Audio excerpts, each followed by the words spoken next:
Today we're starting a different reading project. I was looking at my schedule. I know you're getting a lot of these and you're just gonna have to strap in because this is what I'm in the mood to do right now. And if you can't tell, I have a single-minded ferocity for clearing out my TBR this year. And doing these projects with you is the perfect motivation to do that. So we're starting one that you will see at least one other. I have one other in mind. Reading what I own, reading from my TBR project in celebration of Black History Month. So I thought that I'd had the idea that I could do a couple of different months, you know, like Disability Awareness Month or Native American History Month or whatever. I have a few of those in mind that I could do something with, but this is going to be the first one. I know for sure you're going to get a second one and we'll see beyond that. But anyway, so the way I'm going to do this is I just saw that Goodreads posted 100 like new classics from Black authors, something like that. You know, if it turns out to be a crappy list, then we can enjoy roasting that. So we'll see. If it's good, then it will be the basis for building my TBR. If it's not good, we'll just play it by ear. But yeah, let's get to it. I'm almost out of memory cards, so we gotta keep this part snappy. To the Goodreads, hopefully to get my TBR, and if not, we'll go to plan B. Okay, so going in here, I have not looked at this yet, so we'll be coming to this fresh. It's 100 essential new works of fiction by Black authors. So my goal for this is to look for things that I already have on my TBR and yeah, basically just get inspired to read what I've got. I'm also assuming I'm going to get influenced to add some more things, but our goal is to try to find things that I've already read, or not that I've already read, that I already own. Okay, I will say I've heard so much good stuff about the Heaven and Earth grocery store that I am tempted to add that, as well as the Vanishing Half, but I don't own those. I don't think I own this one yet either, but it's just more, I should just go ahead and mark these, more just on my radar. But this is historical fiction, which I don't read a ton of these days, so I'm assuming none of these are set during World War II, so that is a bonus. Yaa Gyasi's Homegoing is one I've always meant to read, and then I have heard good things about Washington Black.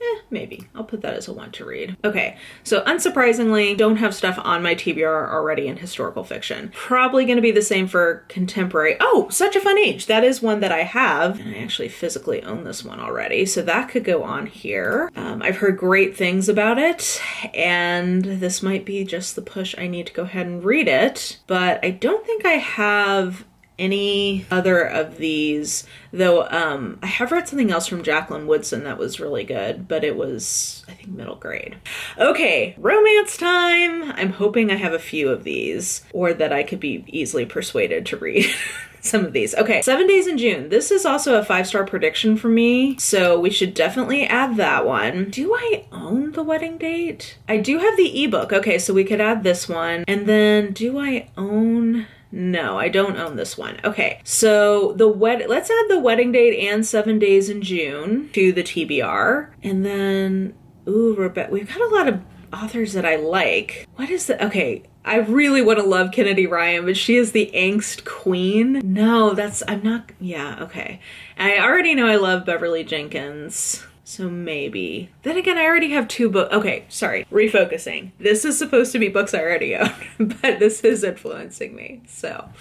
Ooh, Rebecca Weatherspoon I love. Okay, I haven't heard of that one, but sure. Fantasy sci-fi, let's do it. So, Sorrowland is one I keep meaning to read, but I haven't yet. I don't think Black Leopard, Red Wolf is for me, so no to that. Benty, man, I've already read these. I'm a little bit disappointed, guys. I was hoping that I would have some good showings here. Benty I've already read. I must have just not marked this one as read. Interested in this one. I've heard really good things about the Blood Trials. Ooh, and it is just a duology. Okay. Doesn't this cover read YA? This is not a YA book, but it definitely reads as YA, in my opinion. Today, Thompson is one I keep meaning to try. Most engaging. Okay. Maybe that would be a good place to start if it's a little series. Ooh, a demigod. Okay. Mystery. Here's another one I'm very excited for. I'm hoping I have a few of these. Okay, I do have the Violin Conspiracy already, so let's put that on my TBR because I keep meaning to get to it and keep not. So we'll put that one on. Ooh, Walter Mosley is one that I've never tried him. This is the beginning of a series. I really want to try Walter Mosley. He's one I'm thinking about doing a try a new author video on. So there we go. Already read that and that. I haven't heard of Decent People. Ooh, okay. This is sounding like more general fiction and not enough mystery. Hard-boiled, I'm not into a hard-boiled detective. Okay, so violent conspiracy at least we can have, and I've read actually several of these, which isn't surprising. This is a big category for me. Okay, young adult, we'll see how we do here. I'm not in the height of my young adult era, but if there's some stuff I already have, I did DNF Legendborn. Oh, do I own Ace of Spades? I don't think I do. If I do, it's an ebook. Ooh, Delicious Monsters. Yes, Liesel Sambury. I know Liesel. We were on a panel together, and I've heard great things about this. I just picked this one up, and I'm really excited to get to it. So I'm glad this will push me to do so. When the Reckoning. Oh, I've actually read a lot of these. And this one I think I've decided I'm not going to read because it's so long. Okay, I only have a minute left on this card. I've got to get through this quickly. How close are we? Okay, last one. So short story collections. Ooh, I'm guessing I've read a couple of these, but I don't think I have any more. Okay, cool. So we actually have quite a few books on here. So we'll watch this back and tally up what all is going on in the TBR. And yeah, I'm excited. I feel like these are a lot of books I'm pretty excited to get to. So I'm glad to have an official excuse to do so. Hi there. I just wanted to check in because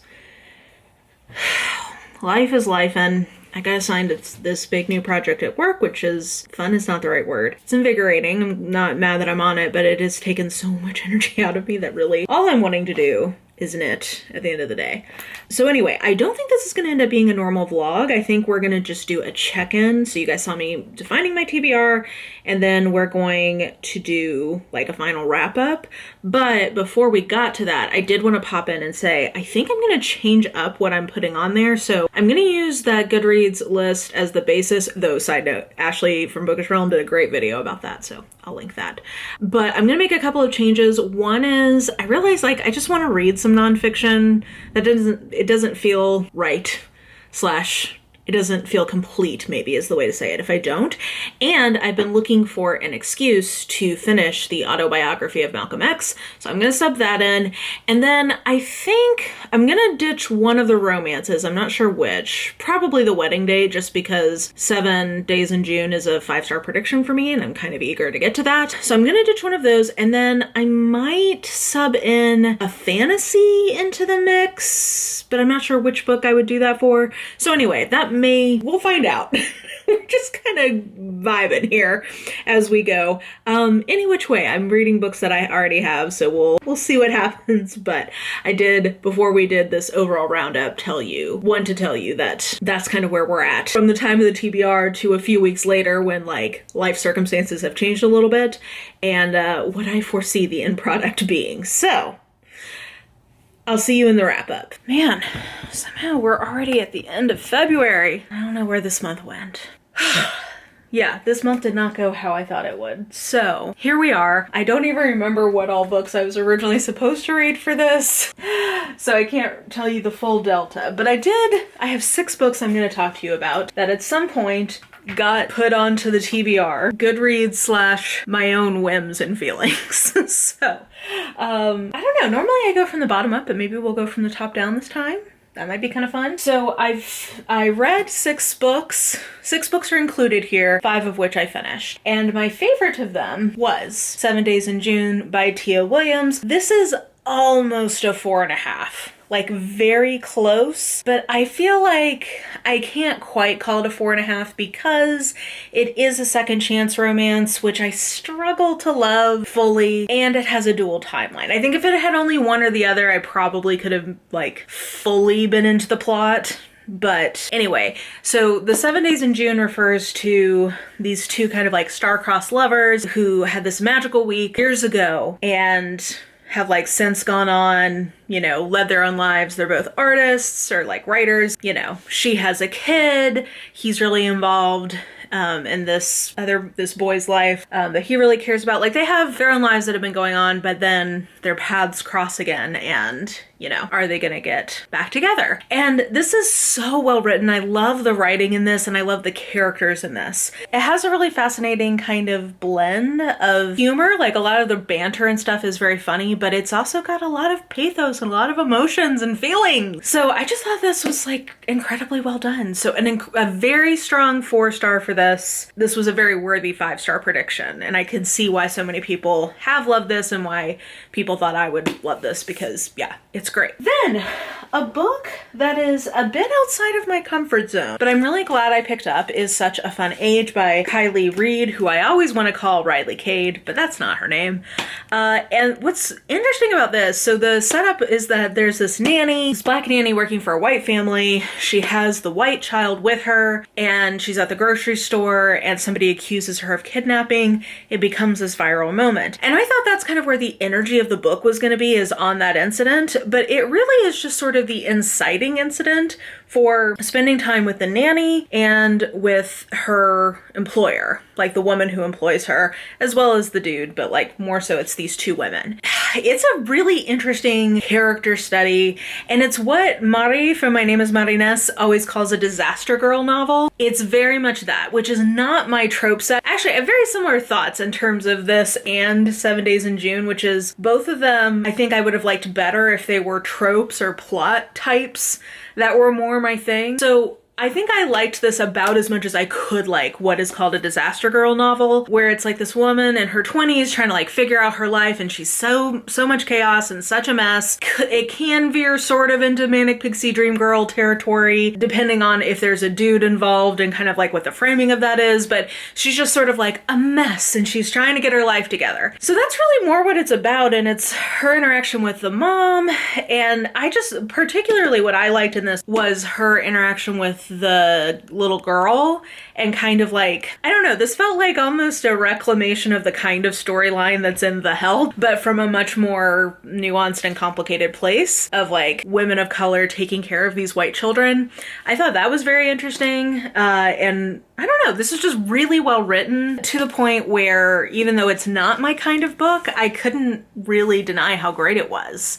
And I definitely do see why this one, and I guess both of these I think were Reese's book club. Oh, Reese. She's very hit or miss, but I can see why these were picked for book club things, because there's a lot to discuss. Like, there's a lot going on and a lot of layers and a lot of food for thought. So I am very glad that I finally picked this up, that this whole project made me pick this up. And yeah, this was really good. This is number 2. Number 3, another 4-star. You will see that there was a lot of really good books in this particular reading project, is the autobiography of Malcolm X, as told to Alex Haley. This was just not the book I thought it was going to be. This book is so much about the Nation of Islam, and in a way that is really interesting. It talks a lot about like Malcolm X's original kind of like ties to that group and the politics and dynamics within it. So it almost reads, the book it actually most reminds me of that I've read is Augustine's Confession, or like something in that vein. Like, I've read a lot of spiritual memoirs over the years, and this is kind of what that reminds me of. It's very much about that, and it definitely has a lot about politics and racism in America. Like, that's definitely there, but the focus is much more spiritual than I was expecting.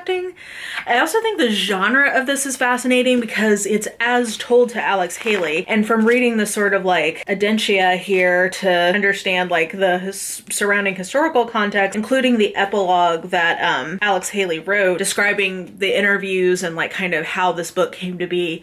It's just a really interesting artifact and genre, and I don't know, I enjoyed this. I was expecting this was going to be a 5-star, to be totally honest, so I'm a little sad that it's not for me, but I think it's just very interesting. It's very thought-provoking, and it's unlike a memoir / autobiography I've ever read. So I'm very glad I finally got to it, and yeah, he's an interesting dude. Yeah, this book was very thought-provoking and interesting. Can you see a theme here?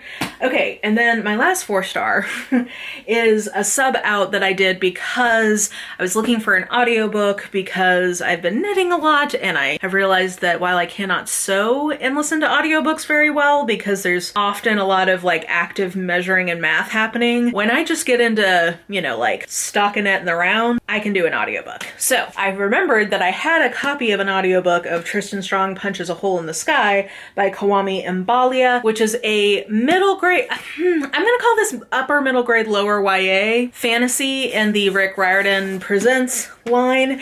And I was under the impression that this book was like a lot of African mythology, which is an element, but it's really more African American folklore and mythology that drive the world of this, which is far and away my favorite part. I just thought that was so cool.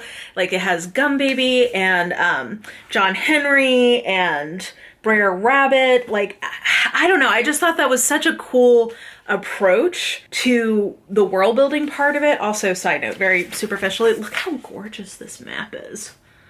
Pacing wise, I thought this was a little long, but our hero, Tristan Strong, of the title, is a kid whose best friend died in front of him, which is very sad. He drowned, right, in the bus. I believe that's right. So his best friend dies and he is off for the summer to Alabama to spend with his grandparents. He's just feeling a lot of guilt that he couldn't save his best friend, and his dad was this like famous boxer and he lost his first boxing match, and I don't know, he's just like in a tough spot. And his best friend had this journal that has this emblem on it that is magical, and Gum Baby comes and tries to steal it, and it just like kicks off this whole magical adventure. And it's about the power of storytelling and it's about grief.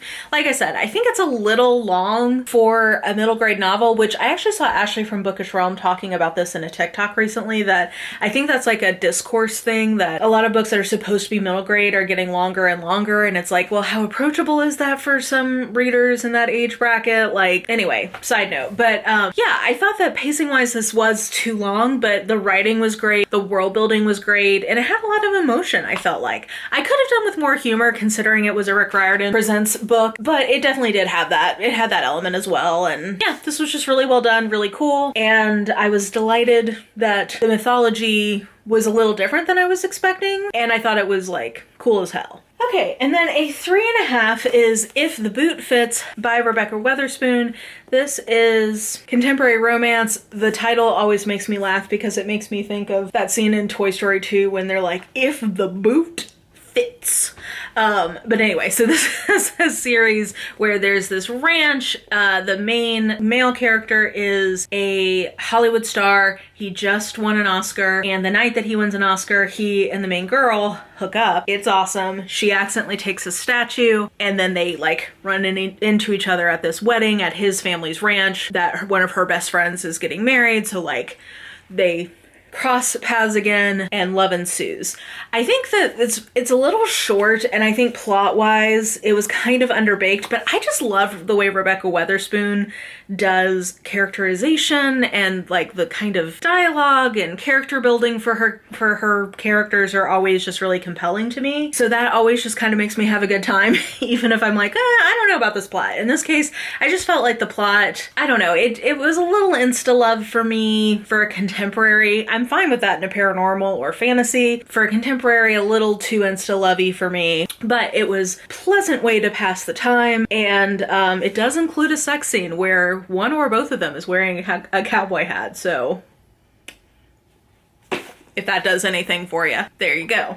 And then last, and I guess technically least, is The Violin Conspiracy by Brendan Slocum. I DNF this, sadly. Also superficially, sadly, because it has that really nice, like, thick, cardstocky kind of material. This was okay, but I wasn't that interested. It's sort of like somebody stole this very expensive, famous violin, and I was not vibing with the main character at all. He starts off the book leering, like it literally says he leers at this naked woman who's in his apartment. I don't know. That didn't set us off on a good tone, and I couldn't care enough about this to finish it. So I'm gonna call this one, sadly, a DNF. But I think Considering I attempted to read 6 books, I did complete 5 of them, and of the 5 I completed, I gave 4 of them 4 stars and 1 3.5. This has got to be one of my most successful reading projects I've ever set for myself. I have a lot of variety in here in terms of genre and age group and kind of tone, literary quality, and it was just good times. So that's 6 more books off my TBR. And like I said, I think at the beginning, you're going to be seeing at least one more sort of month-themed TBR read-down project, but I enjoyed doing this one, and I hope you enjoyed watching it. So, even though this went nothing like I'd originally envisioned, because life happened in February, let me know what you thought about any of the books I talked about. Let me know if you are interested in reading any of them, or maybe you've already read some of them. You think of any books you think I'd like based on these, let me know. And yeah, I think that will do it for me. So if you enjoyed this video, please like, subscribe, follow me on the social medias if you're so inclined. I've got all that information listed in the description box below, and I think that will do it. Hope you're having a great one, and I will just talk to you soon. Bye!